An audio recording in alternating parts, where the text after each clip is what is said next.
Peut-être savez-vous ce qu'est une valve cardiaque. Sinon, je vous le dis, c'est une espèce de petite porte battante qui permet au sang de circuler à l'intérieur du cœur et puis entre le cœur et les artères principales. On en a tous, ces valves, mais parfois, avec l'âge, avec certaines maladies, ces valves peuvent devenir un peu trop rigides. Imaginez une porte battante qui grince et qui après refuse de s'ouvrir. Ça peut provoquer des conséquences très graves, de l'insuffisance cardiaque entre autres, et il nous faut parfois recourir à la chirurgie, c'est-à-dire parfois même la chirurgie à cœur ouvert, pour aller remplacer ces valves par d'autres pièces détachées et permettre aux patients de retrouver une fonction cardiaque normale. Eh bien, cette intervention chirurgicale, elle ne sera peut-être plus nécessaire à l'avenir.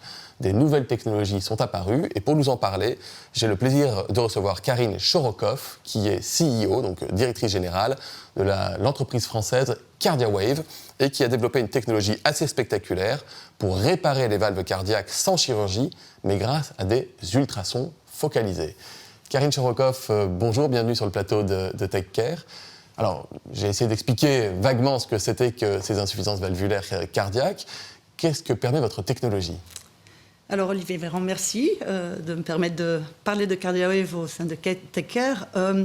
Donc, la sténose aortique, donc c'est une des valves du cœur, comme vous l'avez expliqué, est une maladie qui peut avoir des conséquences très très importantes, symptomatiques, et avoir un impact majeur sur le pronostic vital des patients qui en souffrent. C'est aussi une maladie qui touche plus de 12% de la population au-delà de 75 ans, donc plusieurs millions de patients potentiels. Et aujourd'hui, comme vous l'avez dit aussi, le standard de soins, c'est le remplacement de la valve par chirurgie cardiaque, parfois par une voie un peu moins invasive qu'on appelle la voie transcathéter. Néanmoins, ça reste une intervention avec les risques que l'on connaît d'AVC, de saignement, de dissection. Ça reste aussi un remplacement, comme vous l'avez dit, de la valve native. Et donc, il y a des populations de patients qui ne peuvent pas, sont probablement soit trop malades que pour pouvoir accepter les risques de ces interventions, donc des patients en fin de pathologie, fin de maladie, ou alors des patients qui sont diagnostiqués tôt, parce que heureusement nous avons de plus en plus de prévention, des diagnostics précoces, mais qui font que la seule chose que l'on peut offrir aux patients, c'est de le suivre, parce que l'intervention est à risque, et donc il est trop tôt que pour l'exposer au risque de ces interventions, et aussi trop tôt probablement que pour remplacer sa valve native. Donc, de ce constat est né CardiaWave, la vision d'un cardiologue qui s'est associé avec 3 physiciens de l'INSERM et Physique pour la médecine en 2014, qui lui-même utilisait les échos les ultrasons en tant que cardiologue pour du diagnostic. Donc, on connaît tous le pouvoir cardiaque, tout le monde a ou aura dans sa vie, oui. Etc. Donc, et il s'est dit, mais je fais du diagnostic avec des ultrasons, je pourrais faire de la thérapie. D'ailleurs, les ultrasons étaient déjà utilisés pour la lithotripsie, les calculs rénaux. Plus simplement, des tendinites inflammatoires. On utilise des ultrasons pour réduire les fibroses des tissus. Donc, lui s'est dit, pourquoi pas utiliser ces ultrasons pour aller traiter cette maladie. Alors, je vais essayer d'expliquer très rapidement comment, comme vous le disiez, ces portes battantes deviennent de moins en moins fonctionnelles. C'est que comme dans une tuyauterie chez vous, il y a des calcifications, sont du calcium qui va de l'encrassement qui fait que ce conduit et cette valve vont diminuer en diamètre. Ce qui fait que le cœur qui pousse le sang à travers cette porte qui rétrécit de plus en plus, le cœur doit pousser de plus en plus. À un moment, à force de pousser, il fatigue. À force d'être fatigué, il s'arrête. Donc c'est pour ça que je parlais des conséquences vraiment délétères. Et donc ces calcifications aujourd'hui, quand on remplace la valve, on enlève les calcifications avec.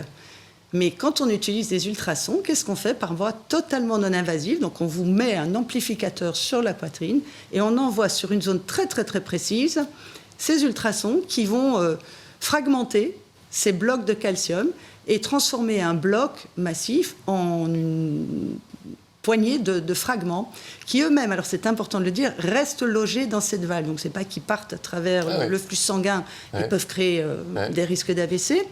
Ces calcifications sont logées dans les tissus. Donc en fait, on transforme un bloc dans du sable, mais le tout reste logé dans les tissus.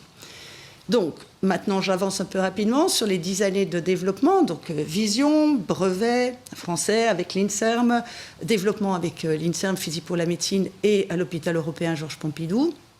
Les premiers patients en 2019-20. Et puis, de longues études pour arriver à aujourd'hui, donc 2026. On l'imagine, sur la cardiologie interventionnelle, les études sont très longues, il y a beaucoup de précautions à prendre. Et comme de juste, et d'autant plus que cette technologie est totalement innovante, je tiens à le rappeler, première mondiale, nous sommes toujours les seuls à ce jour à utiliser cette technique pour soigner cette fameuse pathologie de la sténose aortique. D'autres pathologies cardiaques, d'autres valves, la valve mitrale sujette aux calcifications, pourra être traitée dans le futur. Donc voilà. Et aujourd'hui, nous avons obtenu le CE marquage, qui est le Graal dans notre domaine, qui permet... Vous êtes reconnu comme un dispositif médical à part entière et vous pouvez commencer la commercialisation. Exactement. Est-ce que vous êtes remboursé ? Alors, aujourd'hui, non. Et je pense que nous n'avons même pas encore fixé le prix. Et je ne veux pas pratiquer la langue de bois et ne pas m'avancer, mais nous devons... Je crois que l'innovation est pertinente en santé si elle répond évidemment à un besoin clinique. Mais elle doit aussi contribuer à, au plus possible, réduire les coûts de la santé en général. Nous savons tous que nous sommes face à des défis. On peut imaginer que l'ultrason coûte moins cher que la chirurgie. Exactement, donc c'est l'idée. Et si vous traitez un patient plus tôt et que vous ralentissez la progression de la maladie et que peut-être à un moment, ça sera remplacé, mais le plus tard possible, là aussi, vous réduisez les coûts. Si vous permettez à un patient qui est en fin de pathologie, qui souffre de symptômes énormes, qui est hospitalisé fréquemment pour une défaillance de son cœur, vous lui permettez de réduire ses symptômes, de ne plus être hospitalisé, vous réduisez aussi les coûts de la santé en général. Donc il y a à la fois, je pense, une approche non invasive qui va dans le sens dans lequel la médecine va, mais il y a aussi cette possibilité que nous sommes encore en train d'évaluer. Nous avons des premières données qui nous montrent que nous avons à la fois réduit le taux d'hospitalisation substantiellement. 6 mois avant, nous avons calculé les taux d'hospitalisation. 6 mois après Valvosoft, ils sont réduits. Nous les avons divisés par 4, mais on prend des hypothèses dans nos calculs un peu plus conservatrices. Et donc tout ça pour dire, le remboursement viendra le jour où nous pourrons mettre sur la table ces données en disant, voilà, à chaque fois que nous traitons un patient, nous permettons à la sécurité sociale de réduire... Mais du coup, aujourd'hui, qui l'utilise alors ? Alors, donc, nous avons le CE marquage, nous avons redéployé nos robots Valvosoft dans 4 centres en France, aux Pays-Bas, en Allemagne.